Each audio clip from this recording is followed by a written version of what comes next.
Hi hello ನಮಸ್ತೆ and welcome back to the channel women's creation zone. ನಾನು ಚೆನ್ನಾಗಿದ್ದೀನಿ, ನೀವೆಲ್ಲರೂ ಚೆನ್ನಾಗಿದ್ದೀರಾ ಅಂತ ಭಾವಿಸ್ತಾ ಇವತ್ತಿನ ವಿಡಿಯೋ ಏನಂತ ನೋಡೋಣ.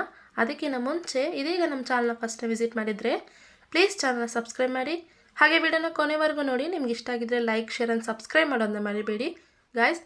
ತುಂಬ ಜನ ವೀಡಿಯೋಸ್ನ ನೋಡ್ತಾ ಇದ್ದೀರಾ, ಬಟ್ ಸಬ್ಸ್ಕ್ರೈಬ್ ಮಾಡಿದ್ರೇ ನೋಡ್ತಾ ಇದ್ದೀರಾ. ಸೊ ದಯವಿಟ್ಟು ಸಬ್ಸ್ಕ್ರೈಬ್ ಮಾಡ್ಕೊಳ್ಳಿ, ಹಾಕ್ತಾನೆ ನಮಗೂ ಮೋಟಿವೇಟ್ ಆಗುತ್ತೆ ನೆಕ್ಸ್ಟ್ ಡಿಸೈನ್ ನಿಮಗೆ ಕೊಡಬೇಕು ಅಂತ. ಸೊ ಸಪೋರ್ಟ್ ಮಾಡಿ, ಹಾಗೆ ಸಬ್ಸ್ಕ್ರೈಬ್ ಮಾಡಿಕೊಂಡು ಆಲ್ ಅನ್ನೋ ಆಪ್ಷನ್ ಸೆಲೆಕ್ಟ್ ಮಾಡ್ಕೊಳ್ಳಿ. ಆಗ್ತಾ ನಾನು ಮಾಡೋ ಒಂದೊಂದು ವೀಡಿಯೋ ನಿಮ್ಗೆ ನೋಟಿಫಿಕೇಶನ್ ಆಗಿ ಹೊರಗೆ ಬರುತ್ತೆ. ಸೊ ಬನ್ನಿ ಹಾಗಾದರೆ ಇವತ್ತಿನ ವಿಡಿಯೋ ಏನಂತ ನೋಡೋಣ.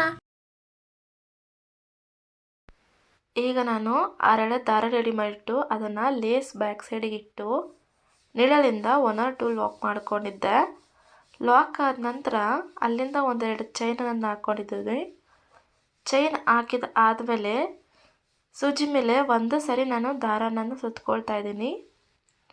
ಒಂದು ಸರಿ ದಾರನನ್ನು ಸುತ್ತಕೊಂಡು ಅಲ್ಲಿಗೆ ಲೇಸ್ ಪಕ್ಕದಲ್ಲೇ, ಅಂದರೆ ನಾನು ಪ್ರೀವಿಯಸ್ ಆಗಿ ಲಾಕ್ ಮಾಡಿದ್ದಲ್ಲ ಅದರ ಪಕ್ಕದಲ್ಲೇ ಇಟ್ಟು ಸೂಜಿಯಿಂದ ದಾರನನ್ನು ತಂದು, ಅಂದರೆ ಮೇಲ್ಭಾಗಕ್ಕೆ ದಾರನನ್ನು ತಂದು 3 ಲೂಫ್ ಆಗಿರುತ್ತೆ, 2 ಲೂಫ್ ಒಂದು 2 ಲೂಫ್ ಒಂದು ಅಂತ ಇಲ್ಲಿ ನಾನು ಡಬಲ್ ಕ್ರೋಶೆ ಅನ್ನೋದನ್ನ ಮಾಡ್ತಾಯಿದ್ದೀನಿ.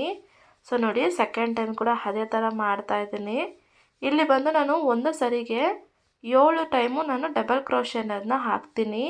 ಈಗ ನೋಡಿ, ನಾನು ಲಾಕ್ ಮಾಡಿರೋದನ್ನ ಕನ್ಸಿಡರ್ ಮಾಡಿ ಇಲ್ಲಿಗೆ 4th ಒನ್ನು ಮಾಡ್ತಾ ಇರೋದು. ಸೊ ಸೂಜಿ ಮೇಲೆ ಒಂದು ಸರಿ ದಾರ, ಲೇಸ್ ಬ್ಯಾಕ್ ಸೈಡಿಂದ ದಾರನನ್ನು ತಂದು 3 ಲೂಫ್ ಆಗಿರುತ್ತೆ, 2 ಲೂಫ್ ಒಂದು 2 ಲೂಫ್ ಒಂದು ಅಂತ ಡಬಲ್ ಕ್ರೋಶೆ ಅನ್ನೋದನ್ನ ಮಾಡ್ತಾಯಿದ್ದೀವಿ. ಹೀಗೆ 7 ಟೈಮ್ ಮಾಡಬೇಕು.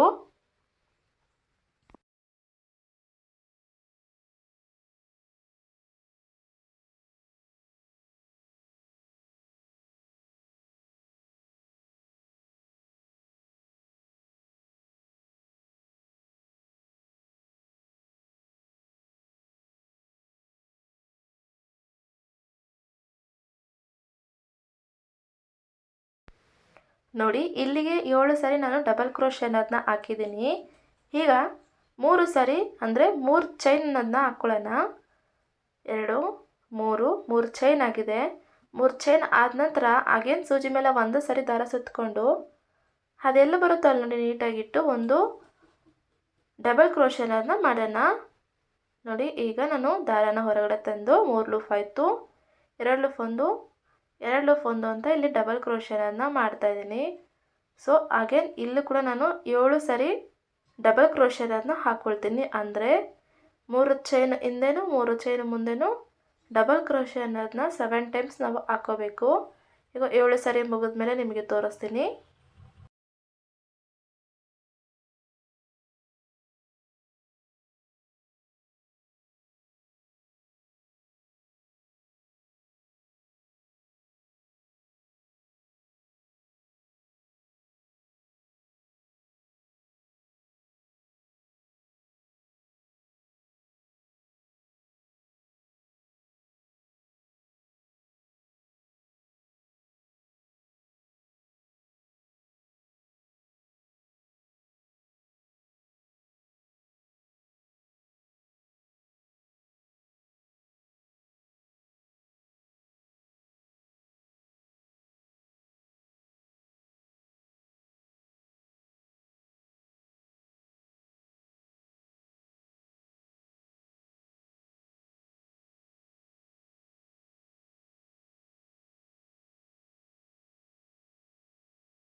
ಈಗ ನೋಡಿ, 7 ಸರಿ ನಾನು ಡಬಲ್ ಕ್ರೋಶೆ ಅನ್ನೋದನ್ನ ಹಾಕಿದ್ದೀನಿ.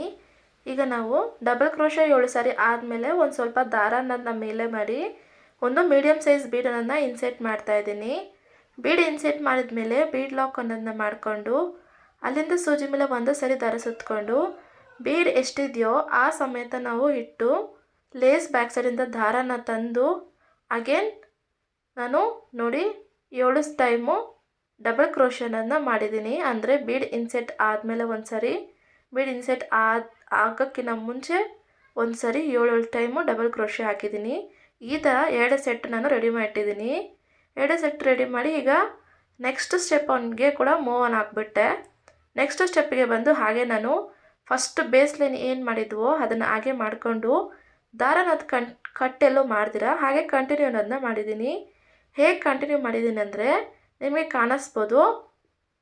ಆಲ್ರೆಡಿ ನಾವು ಡಬಲ್ ಕ್ರೋಶೆ ಹಾಕಿರ್ತೀವಲ್ಲ ಈ ಥರ ಮಧ್ಯದಲ್ಲಿ ಬಂದ್ಬಿಟ್ಟು ಮಿಡಲಲ್ಲಿ ನಮಗೆ ಅಂದರೆ ಮೇಲೆ ನಮಗೆ ಸಿಂಗಲ್ ಚೈನು ಹಾಕ್ದಂಗೆ ಕಾಣಿಸುತ್ತೆ. ಸೊ ಆ ಸಿಂಗಲ್ ಚೈನ್ನ ಕವರ್ ಮಾಡ್ಕೊಂಡು ಬರ್ತಾ ಈ ಬೀಡ್ ಏನು ಇನ್ಸೆಟ್ ಮಾಡಿದ್ವಲ್ಲ ಆ ಬೀಡ್ ಪ್ಲೇಸಲ್ಲಿ ಬಂದುಬಿಟ್ಟು 4 ಚೈನನ್ನು ಹಾಕ್ಕೊಳ್ತಾ ಇದ್ದೀನಿ. ಈ ಥರ ಈ ಚೈನ್ ನಿಮ್ಗೆ ಏನಕ್ಕೆ ಅಂತ ಅರ್ಥ ಆಗಿರುತ್ತೆ. ಕರೆಕ್ಟಾಗಿ ಏನು ಹೇಳ್ಬೇಕಂದ್ರೆ 4ಕ್ಕೆ ಜಾಸ್ತಿ, ನೀವು 3 ಕೂಡ ಹಾಕೋಬೋದು, ತೊಂದರೆ ಇಲ್ಲ. ಬಟ್ ನಾನು ಇಲ್ಲಿ 4 ಹಾಕ್ತಾಯಿದ್ದೀನಿ. ಸೊ 4 ಚೈನನ್ನು ಹಾಕ್ಕೊಂಡು ಇಲ್ಲಿ ನೋಡಿ ನಾನು ಡಬಲ್ ಕ್ರೋಶೆ ಹಾಕಿದ್ನಲ್ವಾ, ಡಬಲ್ ಕ್ರೋಶೆ ಹಾಕಿದ್ದ ಗ್ಯಾಪಲ್ಲಿ ಈ ಥರ ಮಧ್ಯದಲ್ಲಿ ಲಾಕ್ ಅನ್ನೋದನ್ನ ಮಾಡಿದ್ದೀನಿ. ಲಾಕ್ ಆದ ನಂತರ ಅಗೇನ್ ನಾವು ಏನದು ಗ್ಯಾಪ್ ಇದೆಯೋ ಅಲ್ಲಿ ಬಂದು ಸಿಂಗಲ್ ಕ್ರೋಶೆ ಅನ್ನೋದನ್ನ ಹಾಕ್ಕೊಂಡು ಈ ಬೇಸ್ ಅನ್ನೋದು ಈ ಲೈನ್ ಅನ್ನೋದನ್ನ ನಾವು ಕಂಪ್ಲೀಟ್ ಮಾಡೋಣ. ಸೊ ಸೆಕೆಂಡ್ ಲೈನ್ ಇಷ್ಟೇ ಇರುತ್ತೆ. ನಾವೇನು ಡಬಲ್ ಕ್ರೋಶೆ ಮಾಡಿರ್ತೀವಲ್ವ ಆ ಡಬಲ್ ಕ್ರೋಶೆ ಮೇಲೆ ಸಿಂಗಲ್ ಗ್ಯಾಪ್ ಅನ್ನೋದು ಇರುತ್ತೆ. ಎಲ್ಲ ಸಿಂಗಲ್ ಗ್ಯಾಪಲ್ಲೂ ಒಂದು ಸಿಂಗಲ್ ಚೈನ್ ಅನ್ನೋದನ್ನ ಹಾಕಿ ಡಬಲ್ ಅಂದರೆ ಸೆಕೆಂಡ್ ಸ್ಟೆಪ್ ಅನ್ನೋದನ್ನ ನಾವು ಕಂಪ್ಲೀಟ್ ಮಾಡಬೇಕು. ಸೆಕೆಂಡ್ ಸ್ಟೆಪ್ಪಲ್ಲಿ ನಮಗೆ ಮೈನಾಗಿ ನಾವೇನಕ್ಕೆ ಸೆಕೆಂಡ್ ಸ್ಟೆಪ್ ಯೂಸ್ ಮಾಡ್ತೀವಿ ಅಂದರೆ ನಮಗೆ ಆರ್ಚ್ ಅನ್ನೋದು ಮಾಡೋದಕ್ಕೋಸ್ಕರ ಬೀಡ್ ಹಿಂದ್ಗಡೆ ಒಂದು ಆರ್ಚ್ ಬೇಕಾಗಿರುತ್ತೆ, ಅಂದರೆ ಲೈನ್ ಬೇಕಾಗಿರುತ್ತೆ. ಲೈನ್ಗೋಸ್ಕರ ಅಂತ ನಾವು ಇಲ್ಲಿ ಸಿಂಗಲ್ ಚೈನ್ ಬಾಕಿ ಎಲ್ಲ ಕಡೆ ಸಿಂಗಲ್ ಚೈನ್ ಹಾಕಿ ಏನು ಡಬಲ್ ಕ್ರೋಶೆ ಹಾಕಿರ್ತೀವಲ್ಲ ಅಲ್ಲಿಂದ 4ನೇ ಒಂದು ಸಂಧಿ ಇರುತ್ತಲ್ವ, ಅಂದರೆ ಈ ಥರ ಹೋಲ್ ಇರುತ್ತಲ್ವ, ಆ ಸಂಧಿಯಿಂದ ನಾವು ಬೀಡಿರೋ ಹತ್ರ 4 ಚೈನನ್ನು ಹಾಕಿ ನೆಕ್ಸ್ಟು ಪಕ್ಕದಲ್ಲಿರೋ 7 ಕಂಬಕ್ಕೆ ನಾವು 4ನೇ ಕಂಬಕ್ಕೆ ಇರುತ್ತಲ್ವ ಆ ಮಿಡಲ್ ಕಂಬಕ್ಕೆ ನಾವು ಲಾಕ್ ಅನ್ನೋದನ್ನ ಮಾಡಿಕೊಂಡು ಹಾಗೆ ಸಿಂಗಲ್ ಚೈನ್ ಹಾಕಿ ಈ ಸೆಕೆಂಡ್ ಸ್ಟೆಪ್ ಅನ್ನೋದನ್ನ ಕಂಪ್ಲೀಟ್ ಮಾಡ್ತೀವಿ. ಅರ್ಥ ಆಗಿದೆ ಅಂತ ಅಂದ್ಕೊಳ್ತೀನಿ. ನಿಮಗೆ ಅರ್ಥ ಆಗಿಲ್ಲ ಅಂದರೆ ವಿಡಿಯೋನ ಸ್ಲೋ ಮೋಷನ್ಗೆ ಹಾಕಿ ನೋಡಿ, ನಿಮಗೆ ನಿಜವಾಗ್ಲೂ ಅರ್ಥ ಆಗುತ್ತೆ. ಸೊ ಇದು ಸೆಕೆಂಡ್ ಸ್ಟೆಪ್ ಕಂಪ್ಲೀಟ್ ಆದಮೇಲೆ ನೋಡ್ತೀನಿ.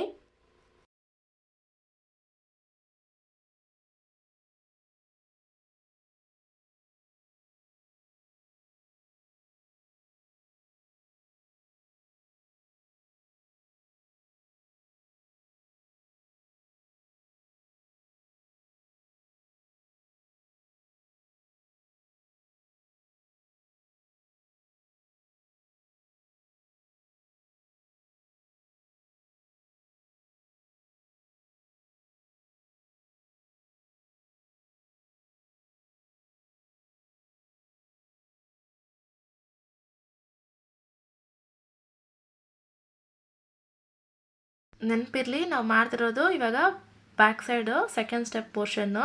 ಸೊ ಕಂಪ್ಲೀಟ್ ಆಗಿದೆ. ಸೊ ನೋಡಿ ಸೆಕೆಂಡ್ ಸ್ಟೆಪ್ ಅನ್ನೋದು ಕಂಪ್ಲೀಟ್ ಆಗಿದೆ.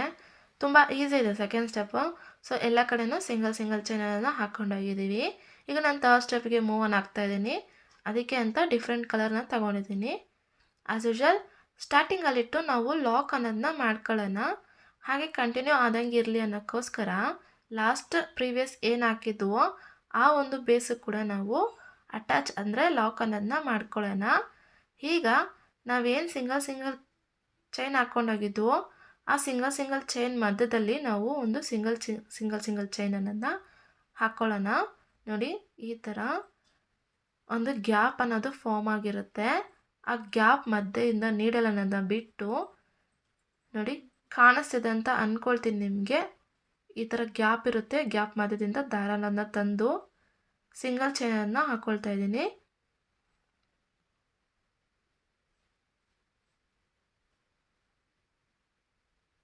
ಇದು 3ನೇ ಸರಿ ನೋಡಿ ನಾನು ಸಿಂಗಲ್ ಚೈನನ್ನು ಹಾಕ್ಕೊಳ್ತಾ ಇದ್ದೀನಿ.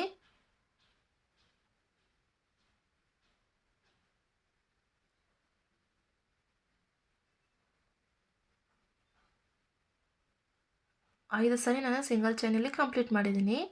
ಈಗ ನೋಡಿ ನಾವು 3 ಚೈನ್ ಹಾಕಿದ್ವಲ್ಲ, ಆ 3 ಚೈನ್ ಮಧ್ಯದಲ್ಲಿ ಕೂಡ ನಾನು ಸಿಂಗಲ್ ಚೈನನ್ನು ಹಾಕ್ಕೊಳ್ತಾ ಇದ್ದೀನಿ. ನಿಮಗೆ ಗೊತ್ತಿರುತ್ತೆ 3 ಚೈನ್ ಮಧ್ಯೆ ಏನಕ್ಕೆ ಅಂತ ಹೇಳ್ಬಿಟ್ಟು.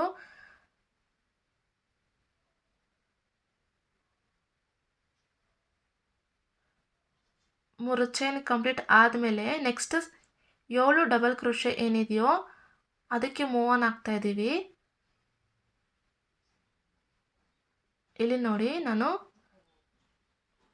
Second double crochet 7 double crochet ಏನಿದೆಯೋ ಅಲ್ಲಿಗೆ ಮೂವ್ ಆನ್ ಆಗಿದ್ದೀನಿ. ಅದರಲ್ಲಿ ಮೊದಲನೇ ಒಂದು ಗ್ಯಾಪಿಗೆ ನಾನು ಸಿಂಗಲ್ ಕ್ರೋಶೆ ಅನ್ನೋದನ್ನ ಮಾಡಿದ್ದೀನಿ. ಅಲ್ಲಿಂದ ಸೂಜಿ ಮೇಲೆ 2 ಸರಿ ದಾರ ಈ ಥರ ಸುತ್ತಕೊಂಡು ನಾವೇನು 4 ಚೈನ್ ಹಾಕಿದ್ವಲ್ಲ ಆ ಗ್ಯಾಪ್ ಮಧ್ಯದಿಂದ ದಾರನನ್ನು ತಂದು 4 ಲೂಫ್ ಆಗಿರುತ್ತೆ. 2 ಲೂಫ್ ಅಲ್ಲೊಂದು 2 ಲೂಫ್ ಅಲ್ಲೊಂದು ಅಂತ 3 ಟೈಮ್ ನಾವು ಮಾಡಬೇಕಾಗುತ್ತೆ. ಆಗ ನಮಗೆ ತ್ರಿಬಲ್ ಕ್ರೋಶೆ ಅನ್ನೋದು ಫಾರ್ಮ್ ಆಗುತ್ತೆ. ನಿಮಗೆ ಅರ್ಥ ಆಗಿದೆ ಅಂತ ಅಂದ್ಕೊಳ್ತೀನಿ.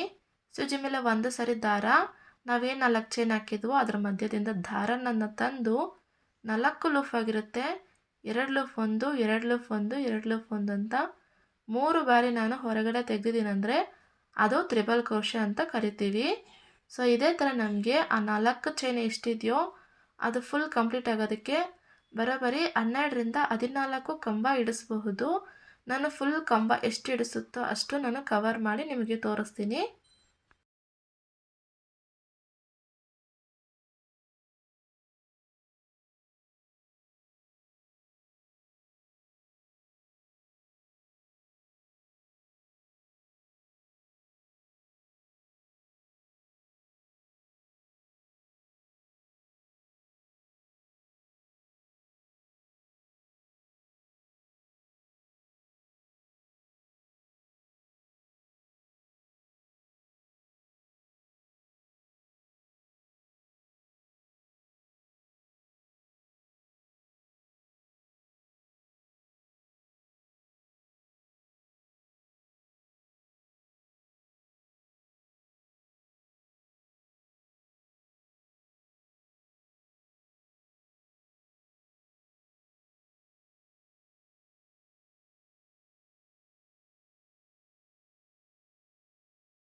ಈಗ ನಾವು ಅಂದರೆ 14 ಕಂಬ ಇಡಿಸುತ್ತೆ ಅಂತ ಹೇಳಿದ್ನಲ್ವಾ, 14 ಕಂಬದಲ್ಲಿ ಅರ್ಧ ಕಂಬ ನಾನು ಕಂಪ್ಲೀಟ್ ಮಾಡಿದ್ದೀನಿ. ಅಂದರೆ 7 ಕಂಬ, 14ಅಲ್ಲಿ ಅರ್ಧ ಅಂದರೆ 7. ಸೊ 7 ಕಂಬ ಆದ ನಂತರ ನಾನು ಇಲ್ಲಿ ಏನು ಮಾಡ್ತಾಯಿದ್ದೀನಿ ಅಂದರೆ ಒಂದು ಸ್ವಲ್ಪ ದಾರನನ್ನ ಮೇಲೆ ಮಾಡಿ ಒಂದು 3 ಬೀಡನ್ನು ಇನ್ಸೆಟ್ ಮಾಡ್ತಾಯಿದ್ದೀನಿ. ಇದು ಬಂದು ಸ್ಮಾಲ್ ಸೈಜ್ ಬೀಡು. ಇದು ಬಂದು ಆಪ್ಷನಲಿನೇ, ಬೇಕು ಅಂದರೆ ನೀವು ಇನ್ಸೆಟ್ ಮಾಡ್ಕೋಬೋದು, ಬೇಡ ಅಂದರೆ ನೀವು ಇಲ್ಲಿ ಒಂದು ಬೀಡು ಕೂಡ ಇಟ್ಟು ಡಿಸೈನನ್ನು ಹಾಗೆ ಕಂಟಿನ್ಯೂ ಮಾಡ್ಬೋದು. ಸೊ 3 ಬೀಡ್ ಏನಕ್ಕೆ ಅಂದರೆ ಅದೊಂಥರ ಟ್ರಯಾಂಗಲ್ ಶೇಪಲ್ಲಿ ಬರುತ್ತೆ. ಸೊ ಅದಕ್ಕೋಸ್ಕರ ನಾನು 3 ಬೀಡನ್ನು ಇನ್ಸೆಟ್ ಮಾಡಿದ್ದೀನಿ. ಈ ಥರ ಬೀಡನ್ನ ಇನ್ಸೆಟ್ ಮಾಡಿದ್ಮೇಲೆ ನಾವೇನು ಲಾಸ್ಟಿಗೆ ಹಾಕಿರ್ತೀವಲ್ಲ ತ್ರಿಬಲ್ ಕ್ರೋಶೆ, ಆ ತ್ರಿಬಲ್ ಕ್ರೋಶೆ ಮಧ್ಯದಿಂದ ನಾನು ನೀಡಲನ್ನು ಬಿಟ್ಟು ದಾರನ ತಂದಿದ್ದೀನಿ. ಮತ್ತೊಂದು ಸರಿ ತೋರಿಸ್ತೀನಿ ನೋಡಿ. ಈಗ ನೋಡ್ಕೊಳ್ಳಿ, ನಾವು 3 ಕ್ರೋಶ ಹಾಕಿರ್ತೀವಲ್ಲ ಅಂದರೆ ತ್ರಿಬಲ್ ಕ್ರೋಶೆ ಹಾಕಿರ್ತೀವಲ್ಲ, ಅಲ್ಲಿಗೆ ಲಾಸ್ಟ್ ತ್ರಿಬಲ್ ಕ್ರೋಶಕ್ಕೆ ಮಧ್ಯದಲ್ಲಿ ಈ ಥರ ನಾನು ನೀಡಲ್ನ ಇನ್ಸೆಟ್ ಮಾಡಿ ದಾರ ಆಪೋಸಿಟ್ ಸೈಡ್ ಏನಿದೆಯೋ ದಾರ ಅದನ್ನು ತಂದು ಈ ಥರ ಲಾಕ್ ಅನ್ನೋದನ್ನ ಮಾಡ್ಕೊಳ್ತೀನಿ.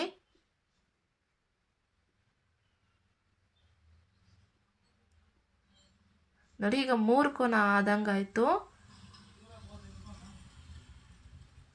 ಸೊ ಈ ಥರ ಬೀಡ್ ಇನ್ಸೆಟ್ ಮಾಡಬೇಕಾಗುತ್ತೆ. ಇನ್ಸೆಟ್ ಮಾಡಿದರೆ ಚೆನ್ನಾಗಿರುತ್ತೆ. ಹೇಳಿದಾಗೆ ಅದನ್ನು ಆಪ್ಷನಲಿನೇ. ಸೊ ಅಗೇನ್ ಅಲ್ಲಿಂದ ಡಿಸೈನನ್ನು ಕಂಟಿನ್ಯೂ ಮಾಡ್ತಾಯಿದ್ದೀನಿ. ಅದಕ್ಕೋಸ್ಕರ ಸೂಜಿ ಮೇಲೆ 2 ಸರಿ ದಾರನ ತಂದು 4 ಲೂಫ್ ಆಗಿರುತ್ತೆ. 2 ಲೂಫ್ 1, 2 ಲೂಫ್ 1 ಅಂತ ತ್ರಿಬಲ್ ಕ್ರೋಶೆ ಕಂಟಿನ್ಯೂ ಮಾಡ್ತಾಯಿದ್ದೀನಿ. ಸೊ ಬೀಡ್ ಇನ್ಸೆಟ್ ಆದ ನಂತರನೂ 7 ಟೈಮು, ಬೀಡ್ ಇನ್ಸೆಟ್ ಆದಮೇಲೂ 7 ಟೈಮು ತ್ರಿಬಲ್ ಕ್ರೋಶೆಯನ್ನು ಹಾಕಬೇಕು. ಫುಲ್ ಹಾಕ್ಬಿಟ್ಟು ನಾನು ನಿಮಗೆ ತೋರಿಸ್ತೀನಿ ನೋಡಿ. ಈಗ ನಾನು ಫುಲ್ ಕಂಪ್ಲೀಟ್ ಮಾಡಿಬಿಟ್ಟೆ, ಅಂದರೆ ಕುಚ್ಚು ಕೂಡ ಕಟ್ಟಿದ್ದೀನಿ ನಿಮಗೆ ತೋರಿಸ್ಬೇಕು ಅಂತ. ತುಂಬ ಈಸಿ ಇದೆ, ತುಂಬ ಸ್ಟಿಫಾಗಿ ಕೂತ್ಕೊಳ್ಳುತ್ತೆ. ನಾವೇನು ಬೀಡ್ ಇನ್ಸೆಟ್ ಮಾಡಿದ್ದೀವೋ ಆ ಥರ. ನಾನು ಹೇಳಿದ ಲಾಕ್ ಥರ ನೀವು ಫಾಲೋ ಮಾಡಿದ್ದೀರ ಅಂದರೆ ಅದು ಸ್ಟಿಫ್ನೆಸ್ ತುಂಬ ಬಾಳಿಕೆ ಬರುತ್ತೆ. ಹಾಗೆ ನೀವು ಬೀಡ್ ಆಪ್ಷನಲಿನೇ, ಬೇಕು ಅಂದರೆ ಇನ್ಸೆಟ್ ಮಾಡ್ಬೋದು, ಇಲ್ಲಾಂದರೆ ಸಿಂಗಲ್ ಬೀಡ್ ಕೂಡ ನೀವು ಇನ್ಸೆಟ್ ಮಾಡ್ಬೋದು. ಸೊ ಗೈಸ್, ಇದು ಇವತ್ತಿನ ಡಿಸೈನು. ತುಂಬ ಈಸಿಯಾಗಿ ನಾವು ಎಷ್ಟು ಆರಾಮಾಗಿ ಮಾಡಿದ್ದೀವಿ ಅಂತ ನೀವು ನೋಡಿದ್ದೀರಾ. ನಿಮಗೇನಾದರೂ ಡೌಟ್ಸ್ ಏನಾದಿತ್ತು ಅಂದರೆ ಕಮೆಂಟ್ಸ್ ಮೂಲಕ ತಿಳಿಸಿ, ಖಂಡಿತ ನಾನು ರಿಪ್ಲೈ ಮಾಡ್ತೀನಿ. ಸೊ ಲಾಸ್ಟ್ ಲೈನ್ ನಾವು ಕಂಪ್ಲೀಟ್ ಮಾಡಿ ಎಕ್ಸಸ್ ಇರೋ ದಾರನ 3 ಚೈನ್ ಹಾಕಿ ಕಟ್ ಮಾಡಿ ಹೊರಗಡೆ ತೆಗಿತೀವಿ. ಅದು ಬಂದು ನಿಮಗೆ ಅಸಹ್ಯ ಅಂತ ಏನಾದರೂ ಕಾಣಿಸಿದೆ ಅಂದರೆ ಗ್ಲೂ ಅನ್ನೋದನ್ನ ಹಾಕಿ ಈ ಥರ ಹಿಂದೆಗಡೆ ಪೇಸ್ಟ್ ಮಾಡಿ, ಅದು ನಿಮಗೆ ನೀಟಾಗಿ ಕೂತ್ಕೊಳ್ಳುತ್ತೆ. ನೋಡಿ ಎಷ್ಟು ಈಸಿಯಾಗಿ ಡಿಸೈನನ್ನು ಕಂಪ್ಲೀಟ್ ಮಾಡಿದ್ದೀವಿ. ಸೊ ಇದಕ್ಕೆ ಬಂದು ನಾವು 450ಇಂದ 500 ಒಳಗಡೆ ಚಾರ್ಜ್ ಮಾಡ್ಬೋದು. ಬೀಡ್ ಏನಾದರೂ ಇನ್ಸೆಟ್ ಮಾಡಿದೆ ಅಂದರೆ ನೀವು ಇನ್ನೂ ಯೂನಿಕಾಗಿ ಕೂಡ ಟ್ರೈ ಮಾಡಿ, ಚೆನ್ನಾಗಿರುತ್ತೆ. ಸೊ ಇದು ಇವತ್ತಿನ ವಿಡಿಯೋ. ಹೋಪ್ ನಿಮ್ಗೆ ಇಷ್ಟ ಆಗಿದೆ ಅಂತ ಅಂದ್ಕೊಳ್ತೀನಿ. ಇಷ್ಟ ಆಗಿದ್ರೆ ಲೈಕ್ ಮಾಡೋದನ್ನ ಮರಿಬೇಡಿ. ಹಾಗೆ ವಿಡಿಯೋನ ಕೊನೆವರೆಗೂ ನೋಡಿದ್ದಕ್ಕೆ ನಿಮ್ಮೆಲ್ಲರಿಗೂ ತುಂಬ ಧನ್ಯವಾದಗಳು. ಮುಂದೆ ಮತ್ತೊಂದು ವಿಡಿಯೋದಲ್ಲಿ ಮತ್ತೆ ಸಿಗೋಣ. ಅಲ್ಲಿವರೆಗೂ ಎಲ್ಲರೂ ಸೇಫ್ ಆಗಿರಿ ಅಂತ ಹೇಳ್ತಾ ವಿಡಿಯೋನ ಮುಗಿಸ್ತಾ ಇದ್ದೀನಿ. ನಮಸ್ಕಾರ.